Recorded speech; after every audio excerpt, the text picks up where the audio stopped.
Assalamualaikum Cik. Waalaikumsalam. Saya nak mengundi di saluran atas. Tapi saya sakit kaki, tak boleh. Mana tak boleh Tak boleh nak naik. Kenapa kaki tu? Apa ni, saya jatuh. Tak apa. Nanti Cik bagi IC. Saya benarkan Cik untuk menumpang tempat mengundi lah. Dekat tingkat bawah. Okey, tunggu sekejap.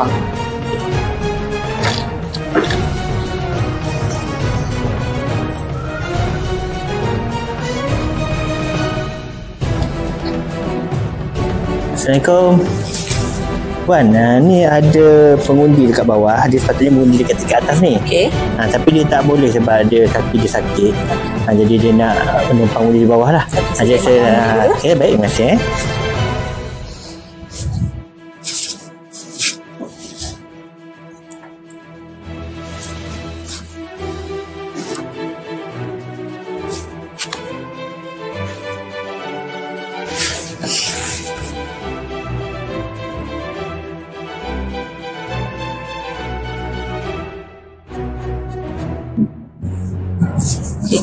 Encik Ahmad Zahid bin Noh.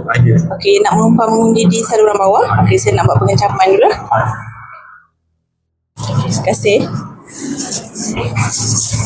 Setelah semakan dan pengecaman wajah dan jari pengundi telah dilakukan, KTM tingkat atas akan kembali ke saluran di atas memaklumkan ejen tempat mengundi di tingkat atas berkenaan terdapat pengundi yang akan menumpang mengundi di saluran di bawah dan pengeluaran kertas undi akan dibuat.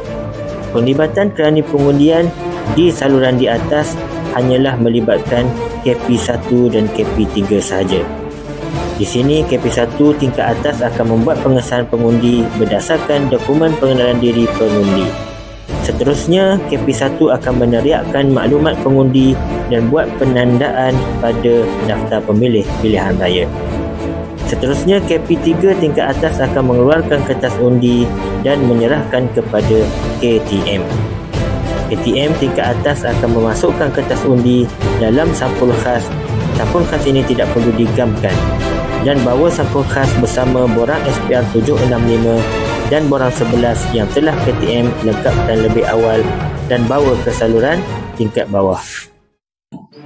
Assalamualaikum Cik, saya KTM tingkat atas. Ada pengundi saya nak mengundi di saluran bawah, menumpang. Okey, pengundi boleh. ada di luar. Masuk ni.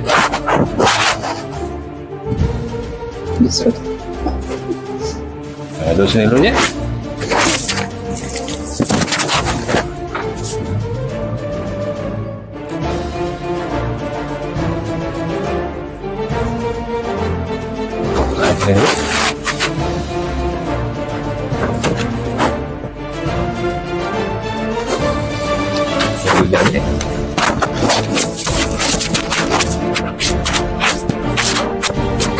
Ini ada pengundi tingkat atas nak menumpang di tingkat bawah ni.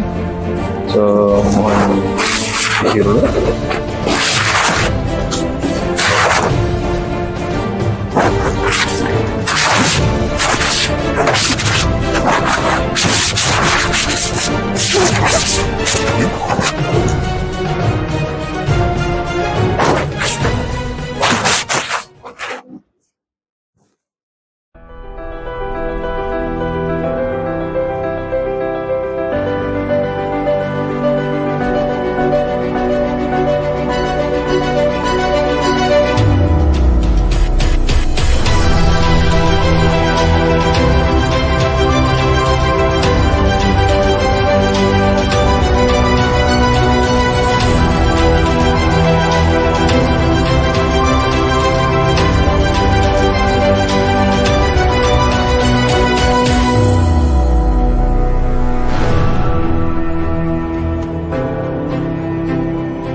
Menerima sampul khas dan semua dokumen daripada KTM tingkat bawah.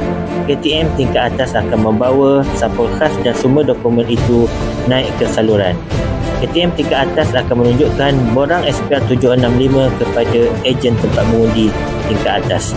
Seterusnya, KTM tingkat atas akan mengeluarkan kertas undi daripada sapul khas tersebut dan masukkan ke dalam peti undi.